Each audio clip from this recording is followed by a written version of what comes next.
Okay, good evening, everyone. Welcome to week four Oxford Energy Society's panel discussion event. So, just a brief introduction of the society. We're a student-run society at Oxford, which is dedicated to providing a platform for stimulating discussion and understanding in energy technology and finance, the energy crisis, and climate change. And today we're lucky to have invited three panelists and the external moderator to discuss the critical issue relating to decentralized renewable generation and e-mobility. Our wonderful moderator is Dr. Susan Stritz, who has substantial experience in renewable energy system and sustainable development, with special focus on off-grid electrification. She used to be a researcher at Oxford and is currently working on the Modern Energy Cooking Services program at the University of Loughborough. She has also been involved in renewable projects development in Germany and sub-Saharan Africa. Her background is political science, psychology, and law, and she has studied in both Germany and New York. So without further ado, I'm going to hand over to Susan, who will introduce the structure of the panel discussion and also our speakers. Thank you very much, Anlin, and happy to see everyone. Thank you for joining our discussion today, which is focused on the question decentralized renewable energy solutions and the integration of e-mobility as key elements of a net zero policy. It's a rather long title, so before we start, I would like to provide a little bit of a background before I introduce our distinguished panelists. In 2019, the UK set out policies to decarbonize all sectors of the economy and became the world's first major economy to set a target of being net zero by 2050. We've all heard the term net zero, it's flying around the media, but what exactly does it mean and how can we achieve it? To put simply, net zero means the balance between the amount of greenhouse gas produced and the amount removed from the atmosphere. So we can reach net zero when the amount of CO2 we add is no more than the amount of CO2 that is taken away. While it is widely understood that the transition towards net zero requires fundamental changes and developments in the areas of energy generation, renewable energy generation in particular, energy distribution and consumption, the pathway towards net zero are subject to a much, much wider debate.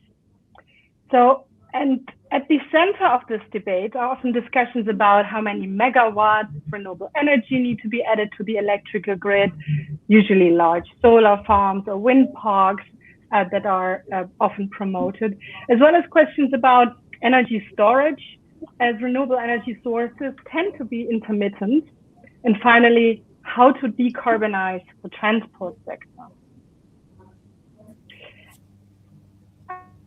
Acknowledge that decentralized energy generation, such as rooftop solar or heat pumps, are important to achieve net zero targets. The debate of how to integrate decentralized energy generation into the grid infrastructure, and I'm talking about the electrical grid infrastructure here, meaning, for example, that consumers are becoming prosumers, feeding energy into the grid, for example, and how to effectively balance centralized and decentralized energy generation seem to be somehow sidelined in the whole debate around net zero, and sometimes shaped by some sort of ideological cleavages between the two fractions, being pro-decentralized or pro-centralized energy generation. So we see the debate is very, very complex, and I'm happy to welcome three highly accomplished and experienced panelists that help us out on the topic, hopefully, and we'll discuss some of the aspects.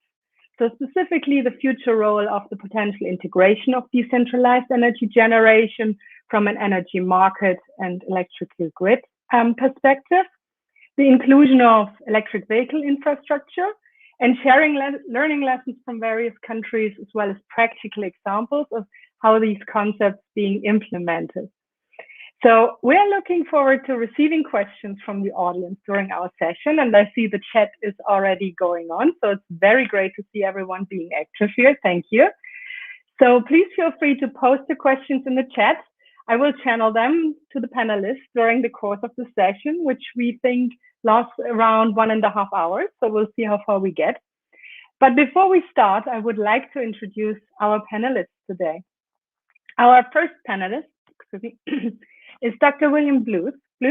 sorry, Will, if I pronounce the last name wrong, Blythe, who has 25 years experience in energy economics and policy and has been focusing on transitions to a low carbon economy and energy access in developed and developing countries. William works as a senior research fellow for the UK Foreign Commonwealth and Development Office, FCDO, we all know that, where he has been involved in FCDO's COP26 engagement, working on the development of an energy transition campaign to accelerate the global rate of decarbonization of power. He's also involved in the Climate Compatible Growth Program, in short CCG, and he's also the director of Oxford Energy Associates. Welcome, Will, and thank you very much for joining us. Our second panelist is Dr. James Dixon, who is a research fellow with the Transport Studies Unit and the Environmental Change Institute at the University of Oxford, and the Institute for Energy and Environment at the University of Strathclyde. He works on the relation between transport systems, the electrical grid, and demand flexibility with regard to the transition to net zero.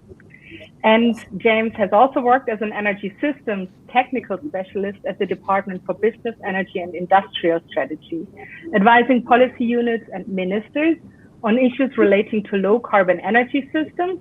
And he has also worked as an engineer in the aerospace and nuclear industry. So we cover a wide array of technologies here. Great to having you, James. Thank you. And finally, we are joined by Jürgen Döring, who is an experienced entrepreneur and pioneer with over 30 years of experience in the development of renewable energy projects worldwide. Jürgen is the founder of RD Electronics in Germany, which is today a global leader in automotive electronics and measurement systems, and has also managed the project development of the first combined solar hydrogen technology test installation in Germany. As a CEO of the Renewable Energy Development Company, he has managed the development and completion of over 200 megawatts of solar projects, including the building of a factory for solar modules during this time. As the CEO of NDL Renewables, he's currently involved in the development of a settlement of Plus Energy houses in Germany. Thank you, Jürgen, for joining us, and welcome to the session. So this was a brief or maybe not so brief introduction, and I would like to start with the first question. So this is for Will. Will, in the UK, why are people currently talking about the need to reform the market for net zero? And can you give some more detail on how UK electricity markets currently work? And what are its opportunities and limitations for a zero carbon world? What options are being discussed, and how would these work? It's a very, very complex question, I see. Great, thanks, Suzanne, and thanks for the introduction. I mean, I'll just preface my remarks about the market design by just saying a little bit about the sort of pathway, I think, to net zero. I mean, you started off by saying, you know, how do we get to net zero? It's a massive question. I think we know quite a lot more about the answers to that than we did a few years ago. We know we have the technologies. We know we have that those technologies are affordable, and those two facts have changed dramatically. I would say if we were having this conversation 5 or 10 years ago, we'd be much more uncertain about that pathway. The list of technologies that can get us to net zero are well known. They're well tried and tested. Some of them are pretty mature, and there's not a very long list, although I'm aware that one of the news items today is nuclear fusion, which is sort of perennially the technology that's 30 years away. But anyway, they can now generate for 5 minutes, which is great. Let's see how that goes. But they're now entering a world where they're competing with very low-cost renewables, which has become the dominant narrative, you know, when thinking about net zero. So the question is, as you say, renewables is a very different type of generation from the way electricity systems have been developed over the last 100 years, and the markets that have been built up to make electricity systems work were essentially designed for fossil fuel-based systems. So, I mean, markets exist because in the electricity sector. I mean, there's a number of ways you can run an electricity system. You can just have a state-owned electricity system, and that's the way it is in many parts of the world.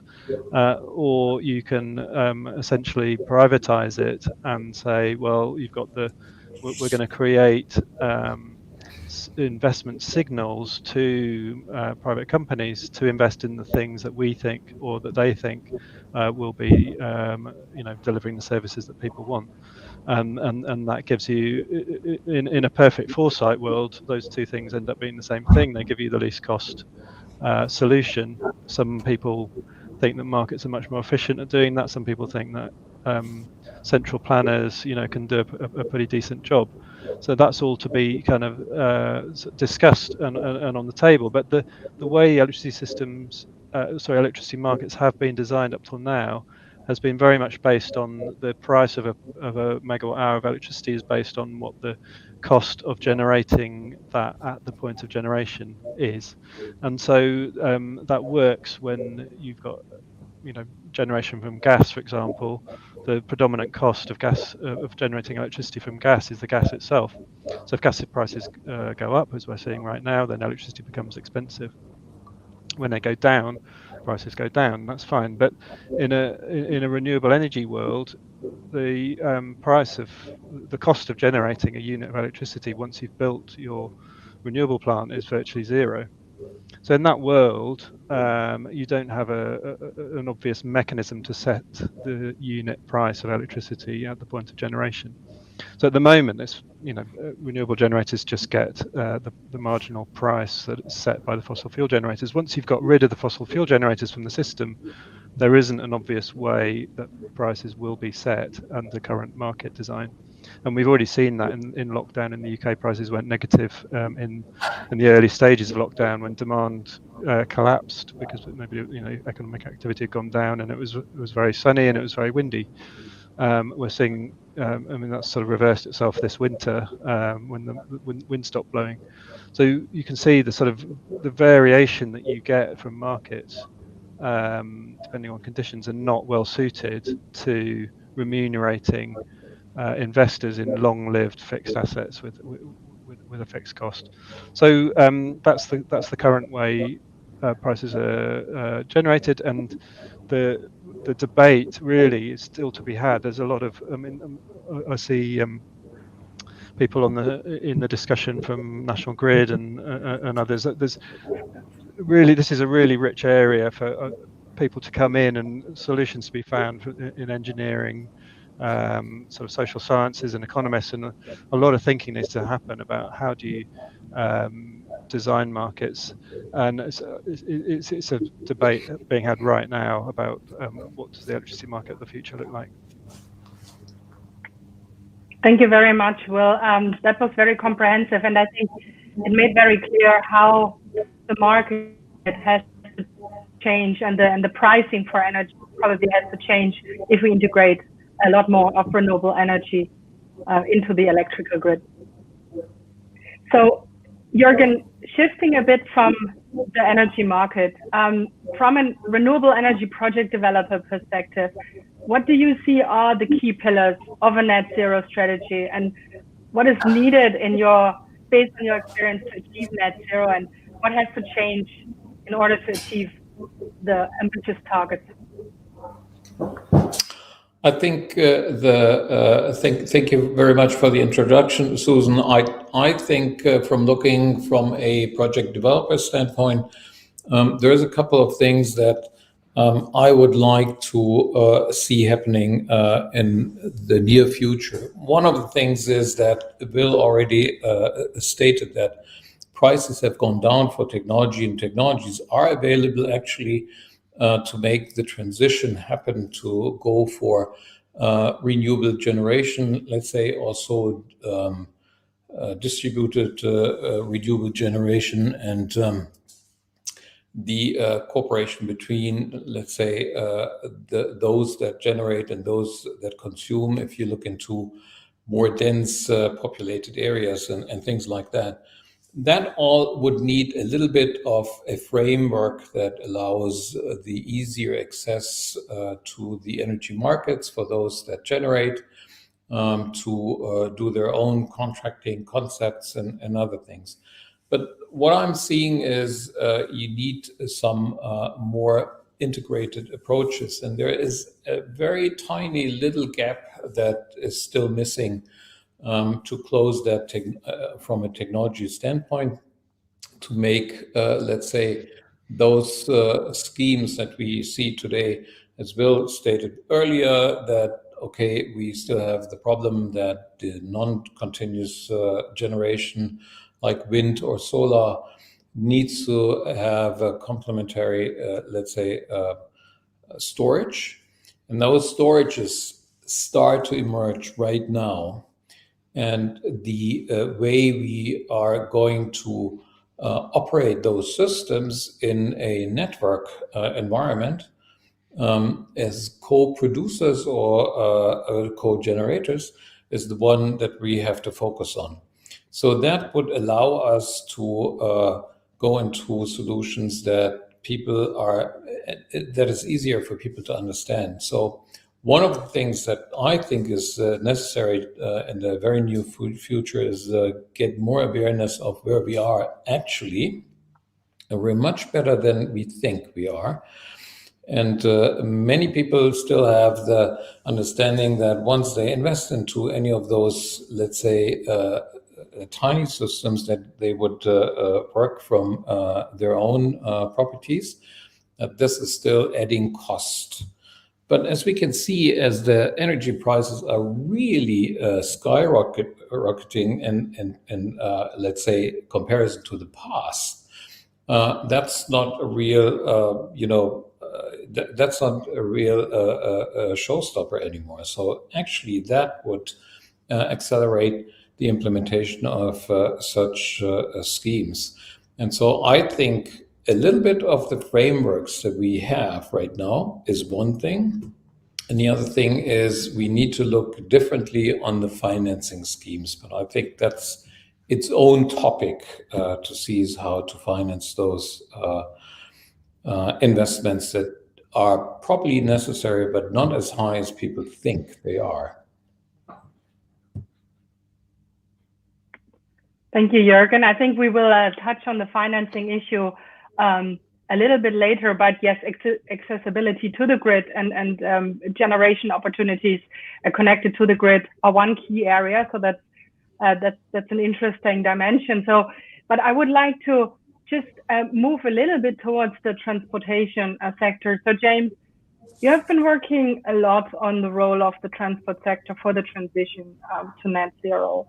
And as we see, currently transport accounts for roughly 40% of the energy consumption, depending what you count in the UK. So what can e-mobility and renewable energy integration do for us here in the UK, where we have relatively strong grids?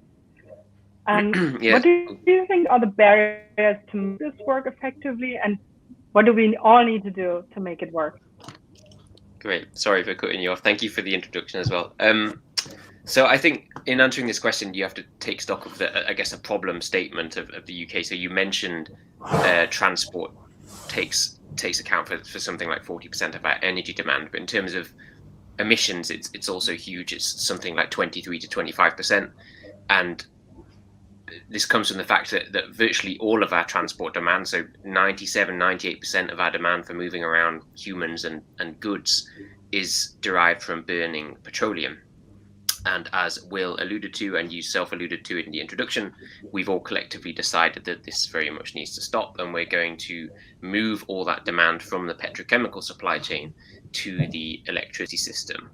And I think we're standing at this kind of cliff edge of this transition. And if we kind of see ourselves 20 years in the future, in the early 2040s, at which point people like the Committee on Climate Change have said that virtually every car driving on British roads has to be a battery electric vehicle or something equivalent, then if we look back on now, then we'd have to judge ourselves whether it's been like this golden success or something that's altogether a bit messier. And I think the difference between those two things is in how well we integrate the electrification of road transportation in particular, and the decarbonisation of the electricity system, which, as you mentioned, we're doing pretty well on. So emissions have reduced by more than half over a decade or so, but we still have a fair way to go.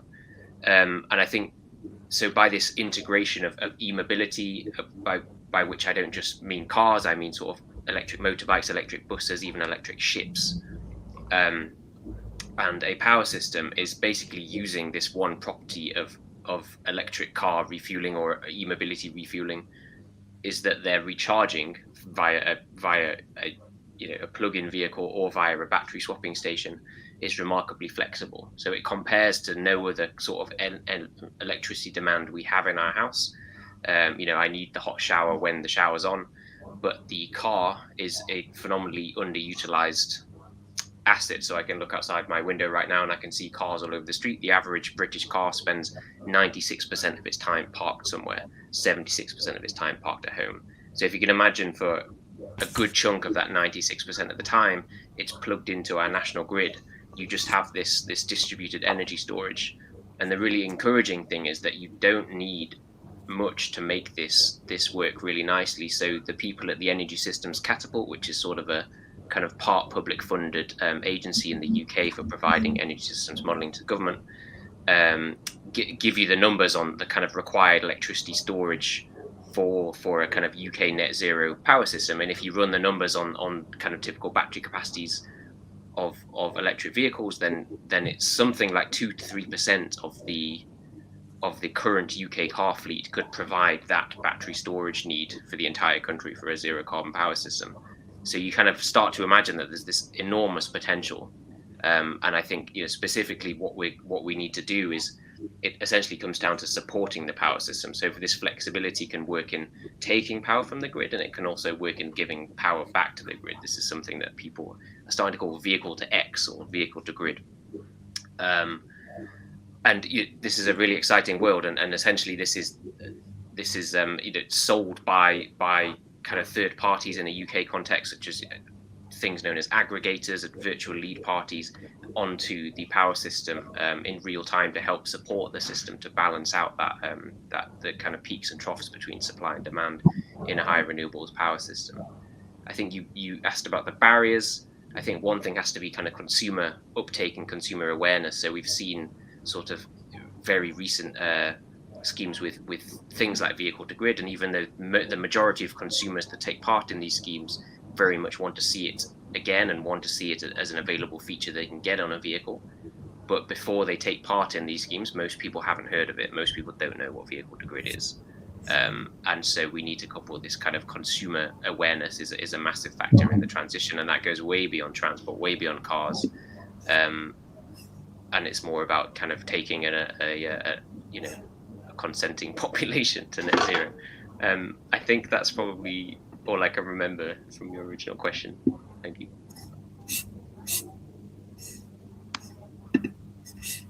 I think you're on mute, Suzanne. Yes, that covered most of it. Thank you, James. I received an interesting question with this regard from Jonathan. So Jonathan, thank you for posting the question.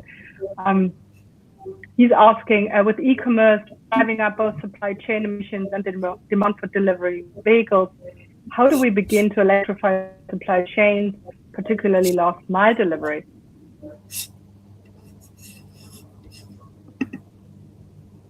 Who are you asking, sorry? Sorry, James, this is like in addition to your response. This was a question, yes. Back to me. Great. Yes. Yeah. So yeah, absolutely. Last mile delivery. I guess the blessing on that is that last mile delivery vehicles are not the big freight vehicles. So my 2 cents are that at the rate we're seeing battery electrification outcompete alternatives, so like zero carbon fuels like hydrogen and ammonia, we're going to see electrification become the dominant technology for most freight vehicles. But with your last mile stuff, so you're already seeing, to name a company, so DPD are already using 100% electric fleets in their last mile delivery. Amazon aren't, but maybe they will in a few years' time, right? I think there's massive potential for not only electrifying last mile delivery, but perhaps going one step further and what's the word?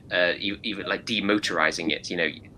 I've seen studies with really really encouraging figures on using basically bicycle propelled last mile delivery type things. Basically, a kind of Deliveroo or kind of supermarket delivery model where people are delivering things on bicycles, and this works for the vast majorities of deliveries in urban environments. So I think last mile delivery should be a relatively easy part of the puzzle to crack. But as you allude to, it all depends on there being decent financing and the right things being supported at the right time. But yeah, thank you. Thanks, James. And Jürgen, I said earlier you're involved in setting up plus energy houses in Germany. You probably integrate electric vehicles. So how do you see that from a practical side? How can we integrate electric vehicles in our decentralized energy generation system? Well, one of the things that I'm looking for is, of course, as we did in the past, build renewable energy power plants, either hydro or wind or PV. Now we're integrating more other, let's say, utility-like systems, and that combined with electric vehicles is, as James pointed out, is the key in the future, integration. So that huge storage of batteries out of the electric vehicles is going to help us to integrate that into our daily household planning. And to not complicate it too much, it would be great if those batteries in the cars, as you say, they're standing around for 98% of their time, can be utilized for other purposes. And if you, and that's one of the things that we have to work for, standardized solutions, so we can actually connect them to the grid and make them part of the entire system. And that's going to come for sure. I'm pretty sure. There's the first systems that you can also already see being developed and being available from some of the car manufacturers, where you can actually include them into your household energy scheme. And that, for me, makes a lot of sense. The other thing, of course, is that in terms of using EVs in our day-to-day work, with an average, like mileage of about 30 miles a day, it's very easy to not overload particularly and easily the grid. There's only those that travel far distances require the higher energy charging stations. That's something that you necessarily don't use in your day-to-day work. Either you go and even if your car is somewhere else, but if, just imagine, your car is able to connect anywhere as a storage system or something that gives you transportation capabilities, then the electric vehicles get a much better utilization than hanging around for 98% of their time on a parking spot. And that would make a big difference. So in those settlements that we plan, we're starting to make those systems available, not only for a single household, but also for an entire settlement. So they can share in their, connectivity to their electric vehicles, to the batteries, to some of them are going to be there, some of them are working from home, and these things. And one of the things that I found very remarkable during the pandemic was that because of the limitation of where we could go, lots of us would be using those delivery services. And those delivery services do show you one thing. They use like electric vehicles and they go in a circle rather than, point to point to point to point, which we did before and no one was even thinking about it. So you're reducing the necessity to drive everywhere in a point-to-point connection. And that makes things easier as well. And so if you look for settlements that on their own, not only one single household, which may benefit already from an integrated system with an electric vehicle, but also within a settlement, it's more like a little distribution system where you share into those capabilities that you build with your electric vehicles and other forms of electric generation, but also of heat generation, such as heat pumps and other things. So if you combine these things, that's really interesting, and that plays back, in my opinion, to what Bill was saying, was that for those that can't utilize those systems, decentralized systems, they can still benefit from a really good and interesting grid that we have in the UK, as an example. So we're not giving up on those capabilities we have. We actually utilize them much better, and with less, energy losses and other things. So there's a lot of advantages. What I also wanted to say is I do understand that systems as we have them today can't be changed very quickly. And there is a lot of work ahead of us to standardize on some of those connectivity points that we need in controlling a system like that in different cells. But as you can see in the communication technologies like the 5G networks, they will help us to build those cells that can easily communicate and quickly real-time communicate, which you can do for traffic lights, you can do that for a settlement, same thing. So, beyond looking at those generation and electrical and transportation issues, you can also look into the communication parts. And if you link all these technologies together, as you do that today for like a USB memory stick, this is the kind of integration that you need for those systems in the future. And if you have that connectivity, no one will even discuss it anymore. They will just use it.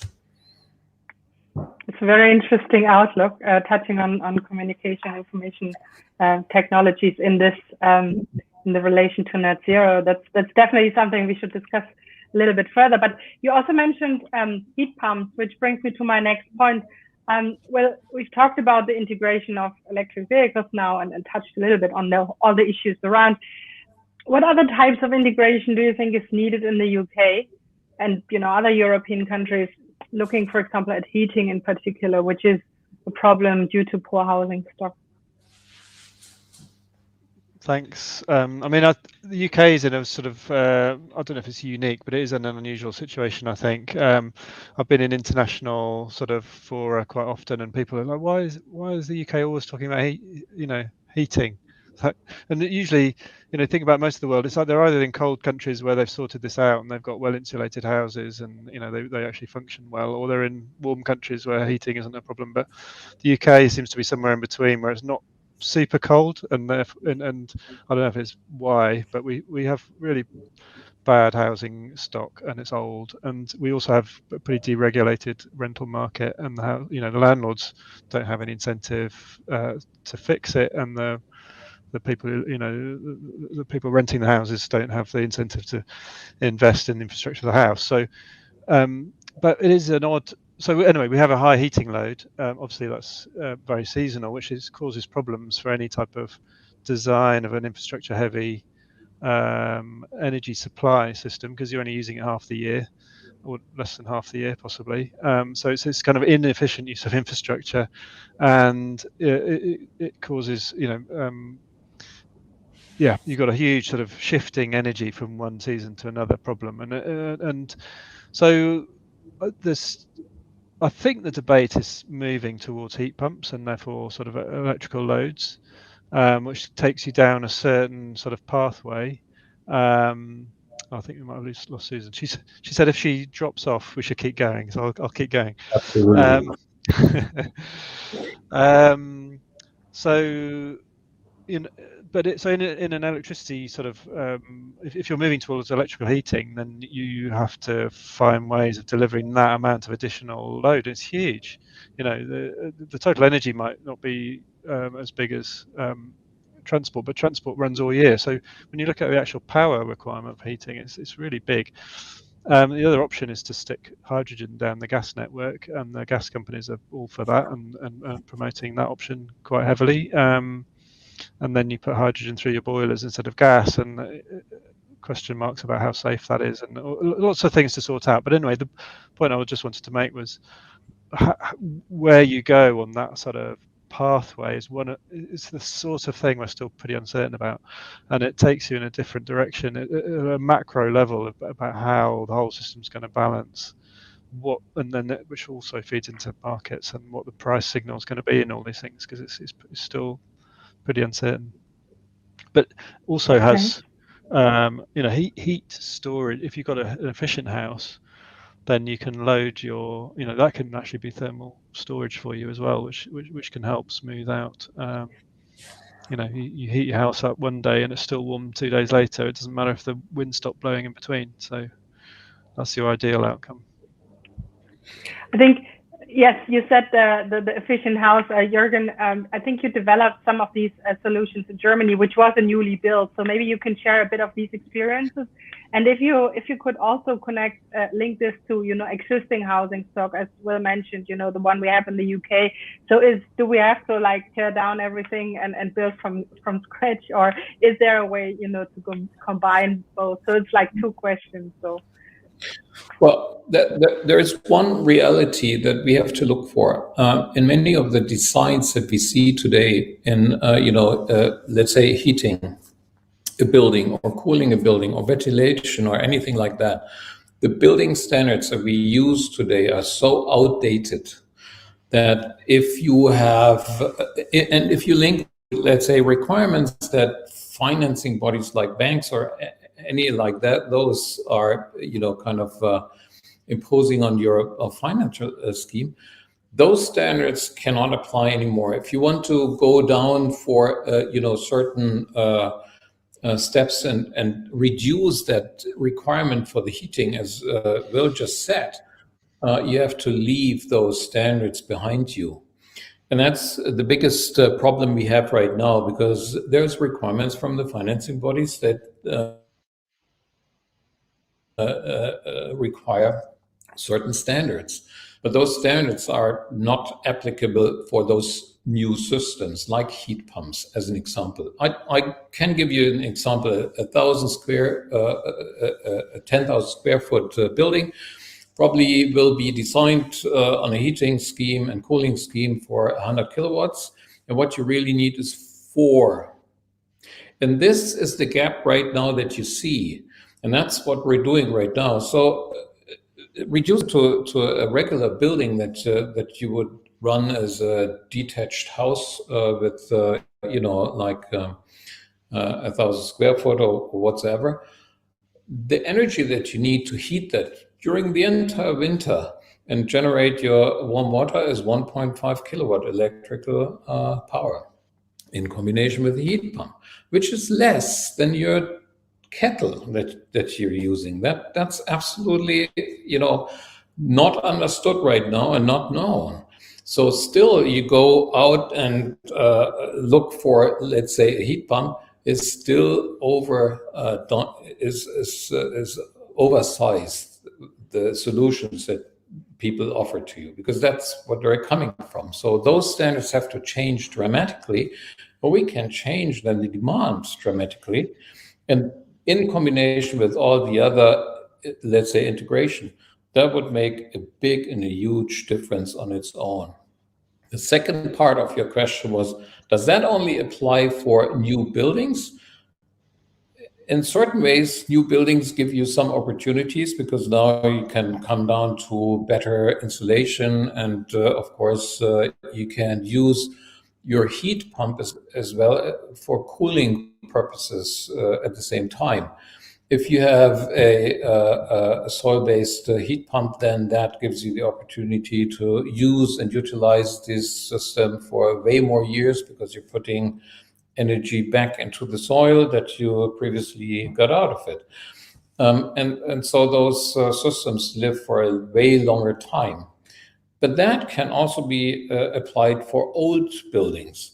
I didn't, and I have to, I haven't tried to do that on a very old building like a Victorian building, although I was involved in one of the refurbishments in one of those. that's really difficult. But if you have houses that are like 100, 120 years old, it's not really a big difference to base them on those new technologies and change their existing systems over to let's say heat pumps, and reduce the energy demand dramatically and the dependence on gas entirely. If you combine that with a little bit of PV, and if you are just making other, assumptions like just increase the size of your hot water storage, then you can actually run the entire system with your heating through the winter with a combined heat pump with a PV plant, even if you have an old building. So here goes your dependency on those prices. And I think that's something that we're going to see happening very soon, once the people really understand what they really need and not what people try to tell them they should build into their houses. So the awareness process, as James pointed out, is one of the things that I think is a very, very important factor in that transition. Mm-hmm. Thank you. Yeah, and if we talk, you mentioned demand side, Jürgen, and we talked about the potential of EVs in supporting the storage or energy storage in the electrical grid. So James, and I've seen that in a chat, someone was questioning the need for individual transportation, everyone using a car. So having more private electric vehicles on the road to support the power system when they're not used seem to be a little bit at odds with the need to reduce our dependency on private cars. So is that true, or how would you relate to that question, James? Yeah, it's always a great point to raise. Absolutely right that we need to reduce car dependency in the collection of countries that we often refer to as the global north. I've never seen any sort of credible pathway to net zero that doesn't rely on a reduction in transport energy demand, as in like service demand for powering vehicles, basically. Basically, the reason for that is that I think a nice way of thinking about it is that it de-risks this reliance on these quite ambitious technological improvements. There's no such thing as a free lunch, and this entire system, even though you might electrify it, still has fugitive emissions in it. An electric car, whilst it represents probably a 4 or 5 times saving versus an internal combustion engine vehicle over its lifetime, it's still worth I've seen numbers around 10 to 12 tons of carbon dioxide equivalent over the lifetime of the car, which is not insignificant. It's probably 1 to 1.5 times of the annual carbon footprint of a UK citizen and about 25 times the annual carbon footprint of a Kenyan citizen. So it makes it a lot easier if you can reduce the amount of these things on the street. I think the reason that I often come out with this stat that I mentioned earlier about the only needing 3% of the current UK car fleet to operate as the entire battery storage if we had that resource totally untapped, is that I don't think there is a paradox between these two things. I think you can have an abundance of this cheap, nice, flexible energy resource that helps us load up a power system of renewables, and you can reduce the number of these things in total. We have to be realistic. I think that large swathes of communities do have to rely on cars, and there are certain geographies where public transport just is not as efficient as private transport. In rural areas, you couldn't load a bus up. You'd have it waiting there for hours, and you'd have it with one person on the back of it or whatever. So it's about kind of place-based solutions as for everything.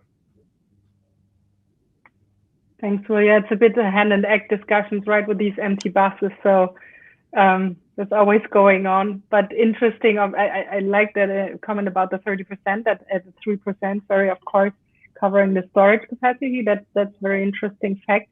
But yeah, let's moving on a little bit from the storage aspect to the financial side of net zero. And we talked a little bit about, Jürgen, you mentioned that the standards need to change, but like from a more global perspective, so what do you think is the scale of investment challenge to reach net zero electricity in the UK, and what kind of technologies are being considered? We touched on a few, I think. And where will the investment come from in your view? So how does the risk and the uncertainty affect these investments? It's all a bit connected to the financial side. Thanks very much. Well, go ahead. no. Oh, sorry. I mean, so the work I've done is mostly on wind power, and right now in the UK, I mean, we're just coming out of a situation where the government didn't want any more onshore wind, so it leaves offshore wind. That was expensive. As a result of a decision to support it, it's become cheap in sort of absolute terms, just through economies of scale, basically. Excuse me, I'm just going to park that. I don't know if you can hear the phone ringing in the background, or should I just keep going? Can you still hear me? Fine. Okay? I'm fine with it. It will stop Hopefully cut off in eventually, a I could second. say. Okay. So the economies of scale, matter. I think. Well, I certainly do for wind. Maybe less so for solar to some extent. But so the investment so far has come from, the fact that those contracts have been de-risked through long-term contracts with a government-owned agency has basically allowed low-cost capital to flow in, and that has contributed massively to the reduction in cost. Some estimates say that the financing cost reduction, the overall cost reduction, somewhere around a third or possibly even half of that has been the financing cost reduction. So in a sense, now you've brought down the cost. Now you're in a position where you think, okay, you could open that up to sort of markets, and we do carry on sort of saying, we need to carry on buying that. Effectively, the government's buying that power. It's worth just mentioning the scale. So it's grown massively over the last 10 years. We've built 10 gigawatts of offshore wind in the last 10 years. The target is now 40 gigawatts by 2030. So that's 3 times more in the next decade than the last decade. But that, given that this is an S curve, we've got off the ground, we're on the accelerating part. Maybe that's not ridiculous. But then you look at what has to then happen. That doesn't get 2030 doesn't get you to zero carbon electricity. Quite a lot of the scenarios are saying you're getting up to 70, 80 gigawatts of wind in the UK to get to net zero, to get to zero carbon electricity. That's a vast amount of wind. So the numbers for the offshore component of that is something like 15 billion a year in levelized terms. So that's 15 billion a year forever, effectively over the lifetime of the assets. And that 15 is calculated at low cost of capital. That's assuming you've got a lot of debt, 90% debt or something in there, and not too much equity. If you start putting it into a more risky environment, we don't know quite how risky it's going to be, because nobody knows what's going to be setting the price of electricity in this sort of future world. And it could be really risky, right? We don't know, because you have no idea what's going to set the price. So how do you attract investors into a world where you don't know what's going to be setting the price of your product? Kind of difficult. But anyway, we're sort of thinking, some of our calculations are suggesting you might be adding another 3 or 4 or 5, possibly more, billion a year onto your financing cost on top of 15. So that's where for this big stuff, kind of the financing model and the risk allocation, and who's best placed to kind of hold that risk is quite a open. It's an interesting and open question, but the numbers are large. There's got a lot at stake to get it right. Yeah, but you were talking more about like the centralized energy generation now with the wind, and okay. Do you see any trade-offs here? When you try to reduce these risks? I think there's an interesting question in the chat about innovation, which might sort of feeds into this. and the role of innovation. Because if you fix prices, then people invest in, or if you fix contracts and you just buy it, then people will deliver. That's fine, and that could be a low cost way as long as you know what it is you're buying. What you potentially lose out on then is the innovation. It's interesting that question came from from the grid's perspective, and sort of the perspective that grids themselves tend to be relatively risk averse, and that's partly because they're a regulated monopoly. They've got a particular business model. They're guaranteed a certain return if they invest in certain stuff. But there is huge need for innovation. There's no doubt about that. And I would say, my comment there on the investment was about centralized wind, and I think the centralized grid needs investment. I think there really is a role for having big, expansive renewable energy systems which are spread geographically. I think batteries play a really important role for short-term moving electricity around. What you really need those to be able to do seasonal and longer term shifting around. You need to be able to, renewables are reliable over different time zones and over different weather patterns if you can move the power over long enough distance. And then you need the localized innovation as well to be able to get the distribution level systems operating in a smart way so people can connect together their houses, so that the vision of each household being independent is fine, but you're probably over specifying, to be able to deal with peaks and troughs. So as if you can share that around, there's much less over specification, I think, and it should be much more efficient. But you then need a lot of innovation in the local networks to be able to do that. And I don't think current ownership structures of the network are well set up to allow that kind of innovation.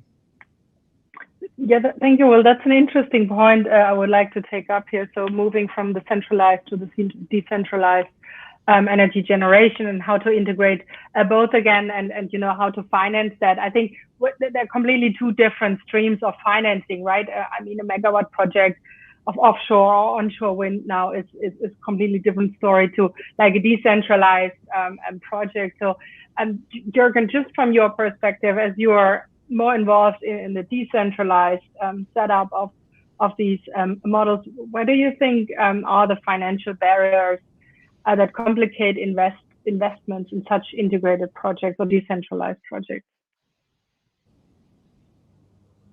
So sorry, I couldn't hear that. The biggest barriers that I see right now are subsidies. You get subsidies for something that you don't need subsidies for. That's number one. Subsidies tend to increase the prices, and then, of course, you have to invest more. But there's two things that you have to consider, and that's what I'm seeing right now.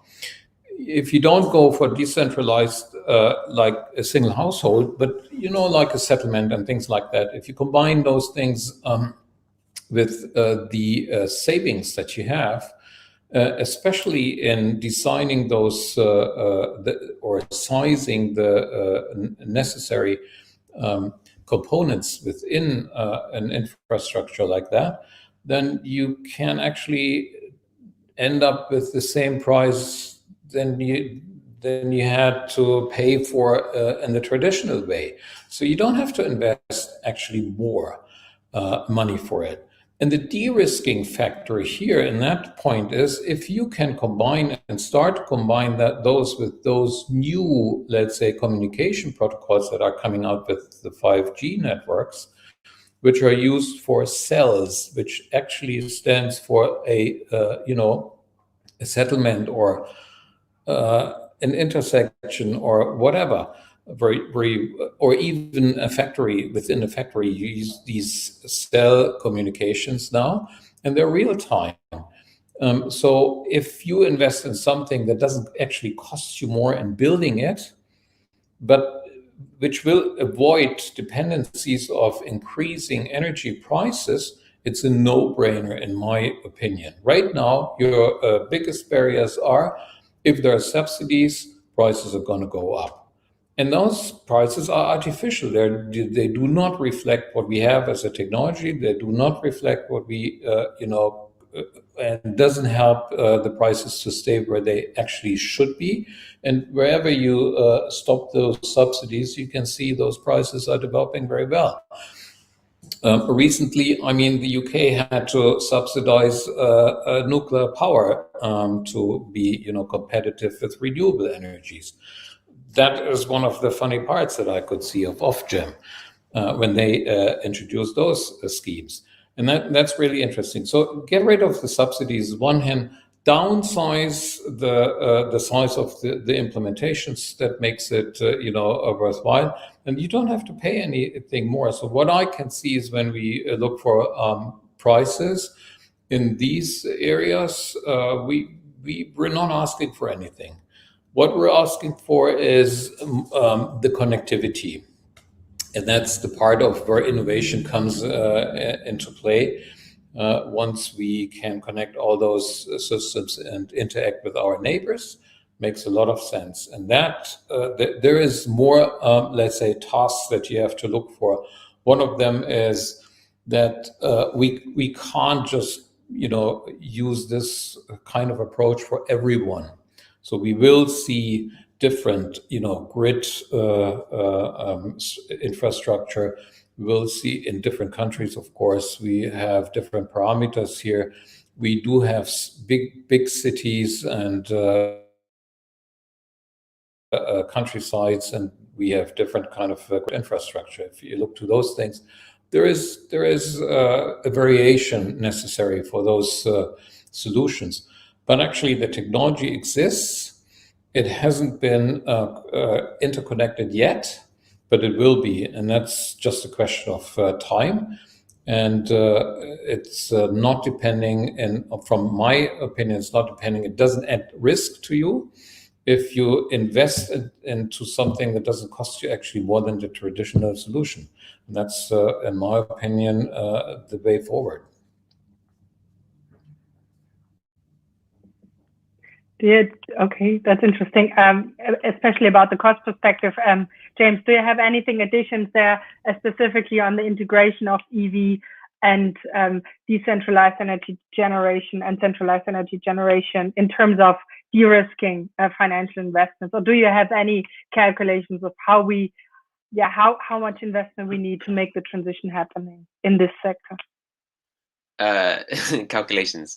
Not off the top of my head, but I think just I guess echo some of the points and just add a little perspective on I think what changes in the decentralized versus the centralized setting. I think on my first question or some time ago I talked about what EVs could do for a UK power system, and it was in terms of what the grid term ancillary services. So we have a national grid person in the chat, and so they will no doubt know that basically the excitement is around remote controllers, load controllers using electric vehicle batteries to help support the power system. But really they're using like short bursts of power very quickly to do things like frequency control, so control how fast the entire electricity system is spinning effectively.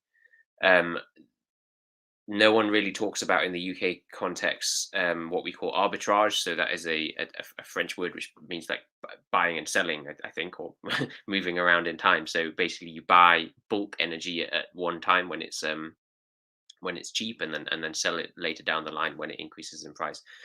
So I think, for one thing, this could be much more relevant in the case of certain decentralized grid systems, because you have say in parts of rural sub-Saharan Africa, you might have solar home systems, and in, as you know, Suzanne, because you work on this sector much more than I do, and you're getting to the situation where you at present you might have only enough electricity to charge a phone and use a reading lamp, and then you can improve that by interconnecting some of them together.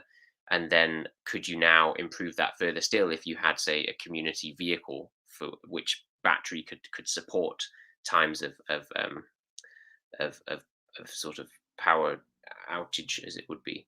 I think the difference between the UK and applications like that is that the latter application, the alternative you're competing with is probably a diesel generator, which is infamously really expensive, right? So it kind of gives this V2G option, this kind of support from electric vehicle option a leg up. I think in terms of financing, I mean, I sort of heard anecdotally that one of the main barriers to mini grid expansion in places like rural sub-Saharan Africa, and again, Susan, I might see if you can answer stuff on this, but is a lack of demand.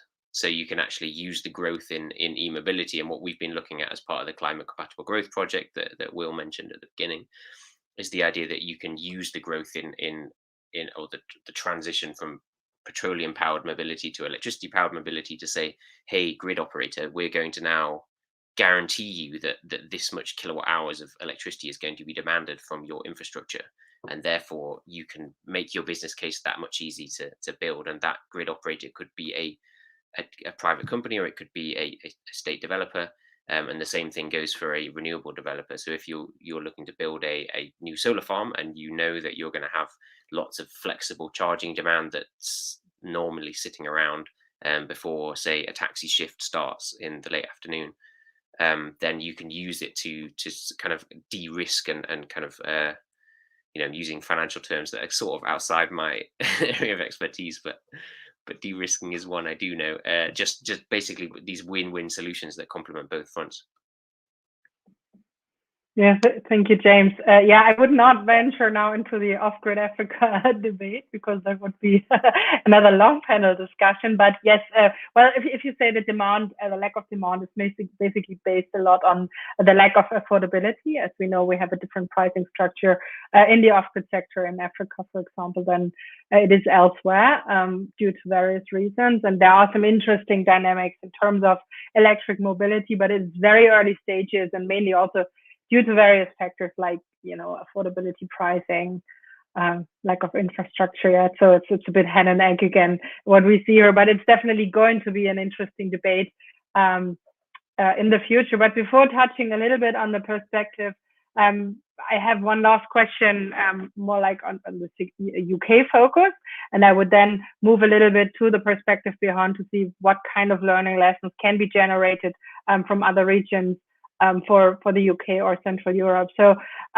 well, we have now discussed, the challenges of opportunities of decentralized energy and the integration of both.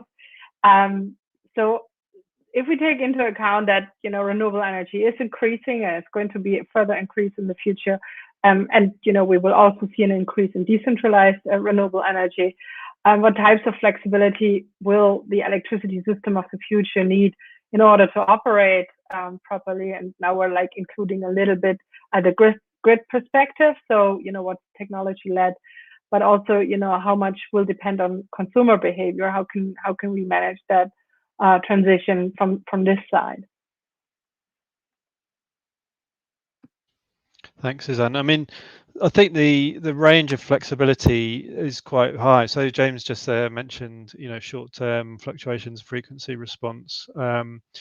So it goes anywhere from that, which tends to be, minute to minute sort of responses to fluctuations, through which I think batteries are great, through to possibly day, or possibly even multi-day. It'd be interesting to know.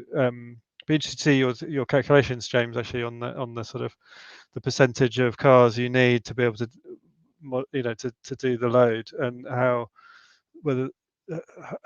how much of a fluctuation in demand you can deal with. The thing that keeps I think people awake at night is not so much the shorter term stuff, but the how do you deal with longer term wind droughts if you've got a very wind based system.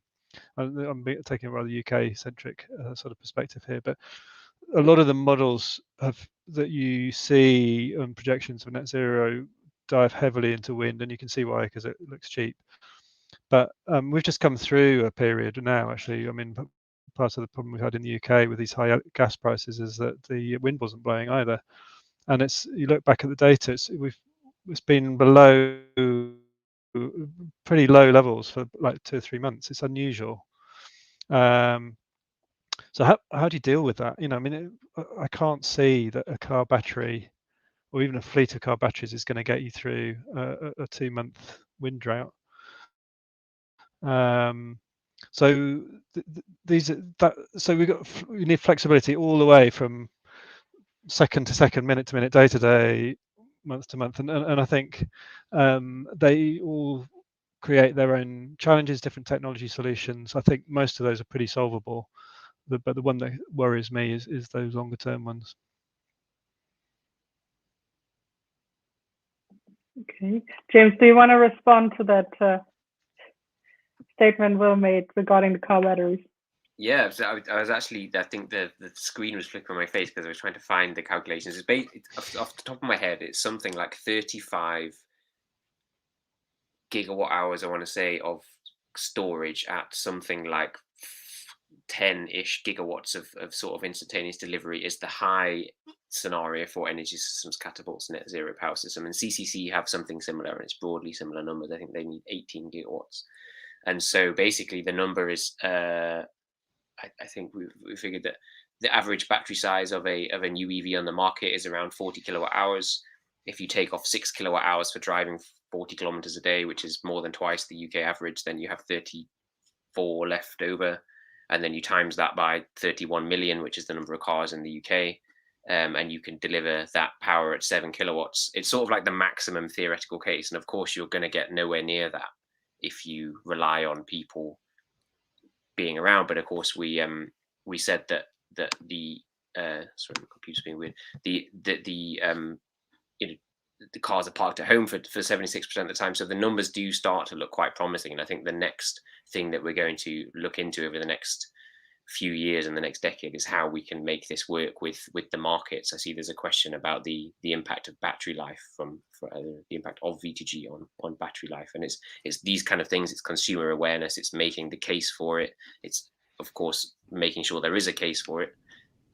Feels like there is. But yeah, I think that's my response. But I totally agree. Batteries they're really not the technology for storing electrical energy on any timescales of past a few hours. You need seasonal storage, which for my money looks like kind of long-term storage of hydrogen and or something that you might make from hydrogen looks like the most viable solution.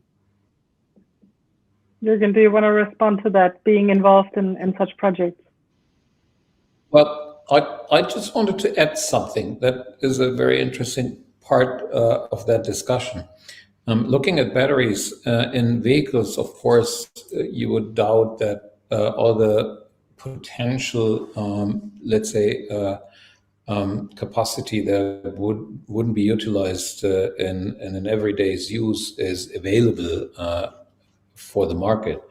That is understood, but also what's going to happen is the more vehicles you have on the street, there is a secondary market going to emerge out of those parts of vehicle batteries that aren't, just as good as they used to be when they were brand new. So there will be a secondary market for parts of batteries that you move out into a stationary application. If you combine that with blockchain technologies, you get a second currency that you can actually deal with. That makes a totally game changer to batteries and the usage of batteries, because now all of a sudden, before you start to recycle them, you reuse them. And that is this is going to be a huge number. And those batteries are going to be available. That's not like, because it's dependent on your personal use of your vehicle and how much do you allow the community to have access to those storage capacity that you probably have available. But the other ones that you would use in a stationary application will. And that combined with the right technologies is going to make a real difference. I agree that there's other storage opportunities as well, and we have to utilize them. The best ones have been, for the long time, the Germans have been building up wind power. And they had more wind power that they could digest. They had to sell it to the Austrians, and the Austrians had those nice, hydro storages. and they would sell it back to the Germans at a higher price, which is a very nice business case, to be honest. And I can see those business cases, improve over the time, and that's going to be really exciting. So if you combine those technologies that are going to be, available, like communication, but blockchain technologies as well, that give you a life cycle of a battery or a cell of a battery, and then the availability of those different technologies, the existence of those technologies is going to make a difference, in my opinion. And we're just at the start of that development right now. So it's going to be exciting. Thank you. Yeah, that also responds a little bit to Emlen's question, who asks for compensation for the consumer in the case of vehicle to grid charging, and how this would affect the battery life. So it's definitely an interesting development. Anyone wants to add something to this debate? Otherwise, I would move on to our learning lessons we can generate from other countries.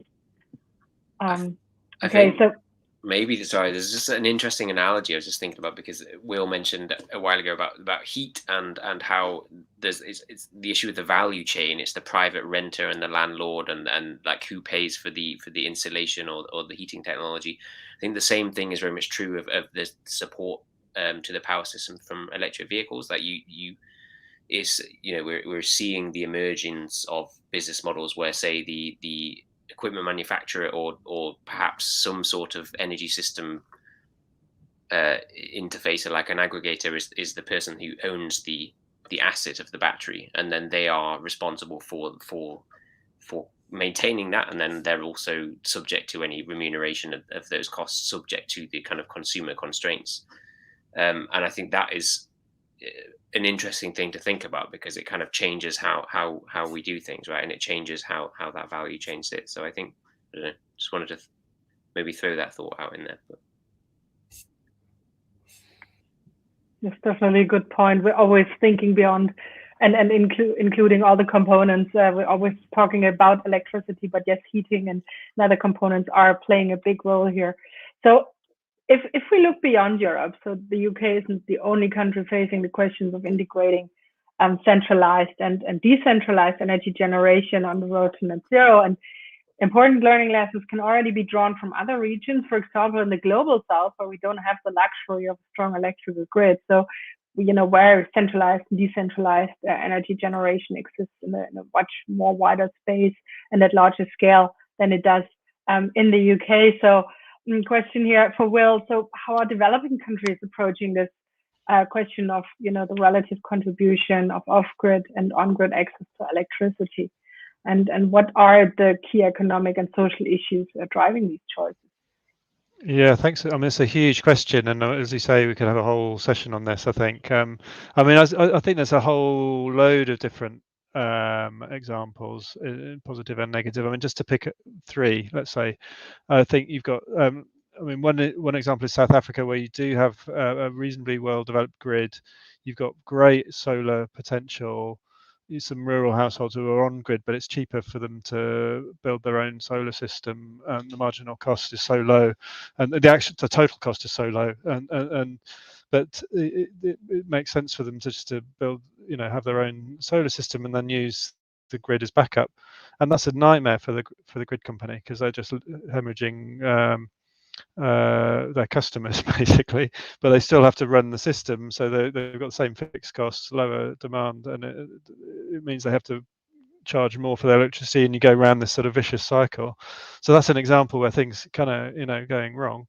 Other examples where it's going wrong, I mean, in a way, you've got alternatives in I think Tanzania, where they've got strong grid growth to achieve access targets.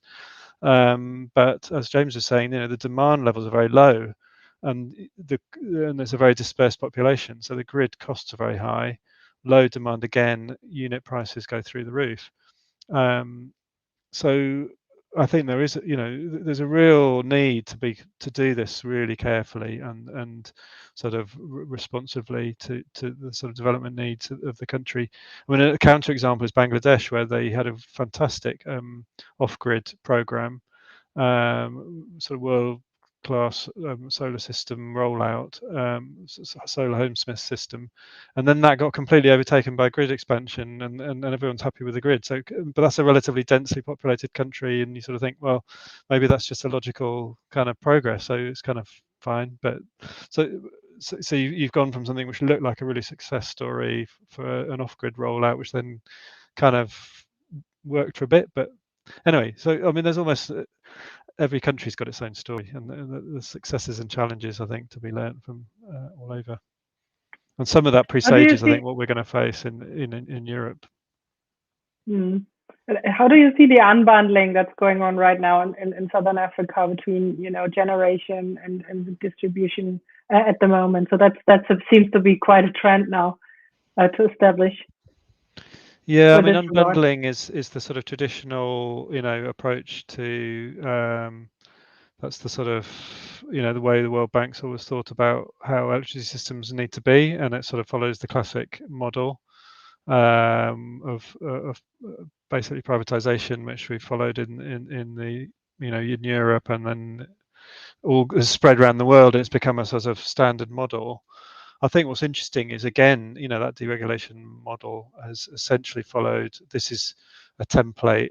It's essentially based on an old school fossil fuel based electricity system, and I think some of that's fit for purpose, some of it isn't, and even on its own terms it's not always successful in a world where you don't have strong regulatory environment for the monopolies that you're creating. So yeah, tricky one.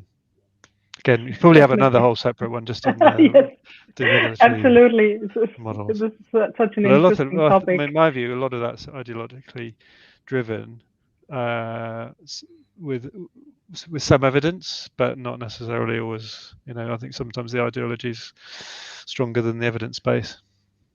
Yes, and we're not touching now on power pooling as well. That would go too far, I guess. Thank you. Well, James, you touched a little bit on the role of EVs in the developing countries. So what can e-mobility and renewable energy integration do for us in low and middle income countries, and where the grids are typically weaker and much less dense, and what are the barriers for the effective implementation apart from the cost? Yeah, so I think I already touched on the benefits, so I don't want to repeat myself too much. It's sort of the same science, I guess, just applied in very different contexts in terms of grid reliability, grid strength, and also the types of vehicles that people can afford. And I think that's the, Will said very well that it's all about having pathways that are congruent with a country's development needs and vehicle technologies that are the right vehicles for the context. And I think we think about electric vehicles as four-wheeled Teslas and like £70,000 vehicles, and you'd quite rightly ask, in a place in many countries around the world where a new vehicle to someone is a 15-year-old Japanese secondhand vehicle imported, then why on earth would we be expecting to see all this new quite expensive electric vehicles put in up front? And I think there are really exciting solutions. I think like Will did, I just have a couple of examples that I think are worth checking out. There's a couple of companies. One is called Bodewerk or Bodewerk, I suppose. There's a German Ugandan company. You're nodding, so perhaps you know of them. And then Opibus or Opibus, I'm not sure that's pronounced. That's a Swedish Kenyan company, and they're both sort of based around the idea of growth in e-mobility. And I like this word e-mobility because it's more inclusive than e-cars or whatever. And Bodewerk specialize in the retrofitting of bodas, which is a motorcycle taxi in East Africa, right? For those unaware, of course, probably everyone in this panel is aware, but the basic model is that these old motorbike taxis are retrofitted, so the petrol engines are ripped out, you put in an electric powertrain, and then it's leased back to the customer on a sort of Spotify subscription rate. So and essentially in places like many East African countries that have very low carbon power mixes as it is, very high hydro or geothermal proportions in their energy mix, electricity is already cheaper than petroleum for these kind of applications. So the money that you save from not having to fill up your motorbike with petrol is greater than the expenditure on paying these things back. So I think that's an example of really kind of exciting success stories. And just anyone in the audience wants exciting things to look about, just Google both of those companies.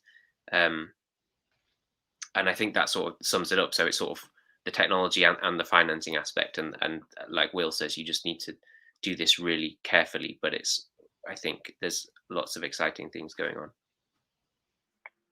Yes, definitely. Thank you. And yeah, it's a different context and different appliances that we see emerging. And sometimes, we feel it's more innovation in terms of payment models and consumer financing models that are coming up. Yeah, it's an exciting time. But just to go a little bit back to the energy project, one of the last questions I think of the session. So Jürgen, you have developed energy projects across the globe, and I think in very, very different settings.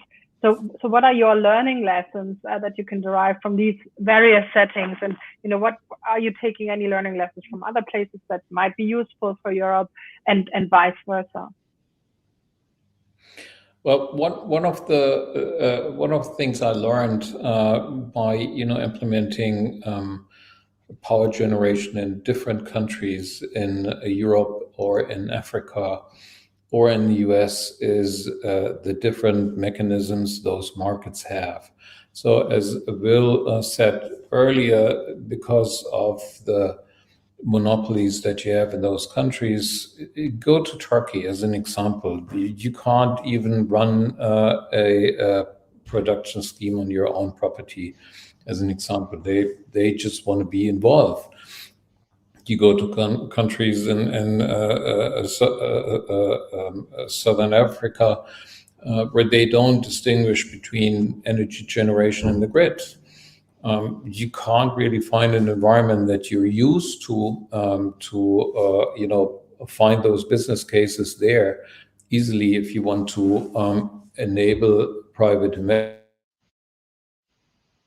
investment. So I have to admit that if you don't understand those market mechanisms in those countries, you have a hard time to find private investments in these setups. So that is one of the things that I've learned during my time being involved in those, more from a technical standpoint, and you have all that enthusiasm to think there is solutions and you can really do that.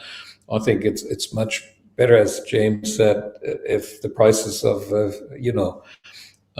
fossil fuels are going through the roof. That's going to help you to implement those other technologies automatically because they just become cheaper. But being limited in the access to a grid, or being not even able to utilize that grid because there is an energy producing company involved at the same time, makes it impossible to make those private investments. And being not able to even run your own installation on your own property makes it even worse. So I have a lot of respect in approaching those markets from my point of view. Although I was, I was interested enough in trying, but it wasn't always that successful as I wanted it to be.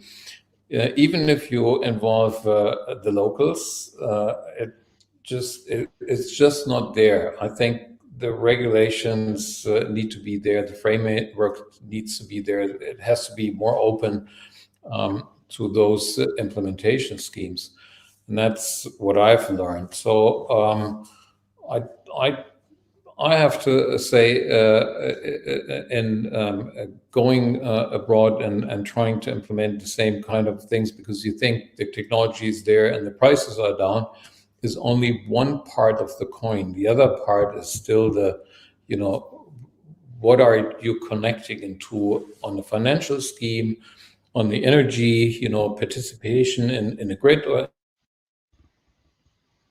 anything like that. If you can't answer that other side of the coin, then it's going to be difficult. That's what I've learned. which is probably also true for the UK. So if we take the round back to the UK in our discussion, but thank you very much. So just as we are approaching the end, I would like you to end with a final statement, and this would be like, if we look at the UK market and we had this question, how do we achieve net zero and how do we integrate centralized and decentralized energy generation and electric vehicle infrastructure? What are your top 3 to-dos that need to be urgently done? And I asked for a very short answer. If you were in charge and you could make all the decisions, what are your top 3 items that you would address? Maybe we start with Will and then we go James and Jürgen. Very briefly, please. Oh, that's a tricky one. Okay, well, I'm going to go. My view is that the future is some kind of mix of mega grids and microgrids connected together. I think the mega grids gives you the cheap electrons, which you're going to need to power the economies. I think we're still going to stay energy intensive, and despite we need energy for creating all the products we want to consume, and so but and I like Jürgen's sort of vision of much more efficient, much more self-sufficient as well, localized solutions. But so I think somehow, to me, we've got to expand the grids we've got, and then we've got to make the small scale grids work, and then we've got to work out how to connect those 2 different scales together. So that's my 3 things: big, small, and something in between. Thank you, Will. James. Yeah, that is a good question. As we go on, the three things will become increasingly hard to pick out. So I think, as Will points out, I'm also a believer in economies of scale, and there is a tragedy of the commons here. In that if more people go off grid, you see it in places like California too, where it becomes increasingly expensive to operate that common resource. So I think the decentralization in a UK context comes in the kind of decentralization of the participation in the energy market. So we're going to, I think, in the next 10 years, going to have a massive change in which we have much more digitalization of energy services. And so if I was in charge, I would look to promote those things, more trials, more schemes, and making that thing work. I think one thing increasingly obvious as everything comes together is there's one thing that sits at the heart of this, and it's been alluded to, is that housing and planning needs drastic reform in the UK because we have leaky houses. We design them in greenfield out of ring road sites. That means you need to have a car. It ensures that our energy demand will be forever high, and we need lots of expensive stuff to satisfy the demand. I think that's 3 things. Elimination of fossil fuel subsidies. It's an easy one to say and a hard one to do, but it makes the playing field truly level, and it often works out nicely for these kind of business models that Jürgen was talking about. That's probably 3. I'm glad you mentioned the latter one. Thank you, James. I think we haven't discussed that, the role of fossil fuels in the transition. I think that was the subject of one of the prior sessions. But so we need a systemic thinking approach, and not only just looking at electricity generation and consumption. So that very good point. And Jürgen, the final 3 things. What from a developer's perspective, what would you touch? I think I would be looking for. Oh, sorry. I think I would be looking for to improve things to less subsidies in the area of energy production, and I would also look for better standards that allow us the 3rd point, which is better interoperability. That's the thing that we need to move on, and that will enable those investments that we need automatically, and we don't have to worry about. And there's still a lot of things that we have to figure out, is how do we deal with the more dense populated areas than for the less dense populated areas. So those 3 things are probably the key for me to get moving and the ball rolling and in the pace that we need, actually. Thank you very much. I think very, very good statements. We didn't touch so much on the grid infrastructure and the technical side, but I think that's a whole other discussion. So I thank you very much. Thanks to the Oxford Energy Society for hosting us tonight. And yeah, we're looking forward to another interesting sessions in the future. Thank you, everyone. And Lynn, over to you. Yes, thank you, everyone. That was a very fascinating discussion. Thank you so much for joining us tonight. And thanks to all the audience to take out your Wednesday evening to join us. And yeah, and we'll have more discussions in the future next week, Wednesday as well. And yes, thank you to the panelists and thank you to our wonderful moderators, Susan.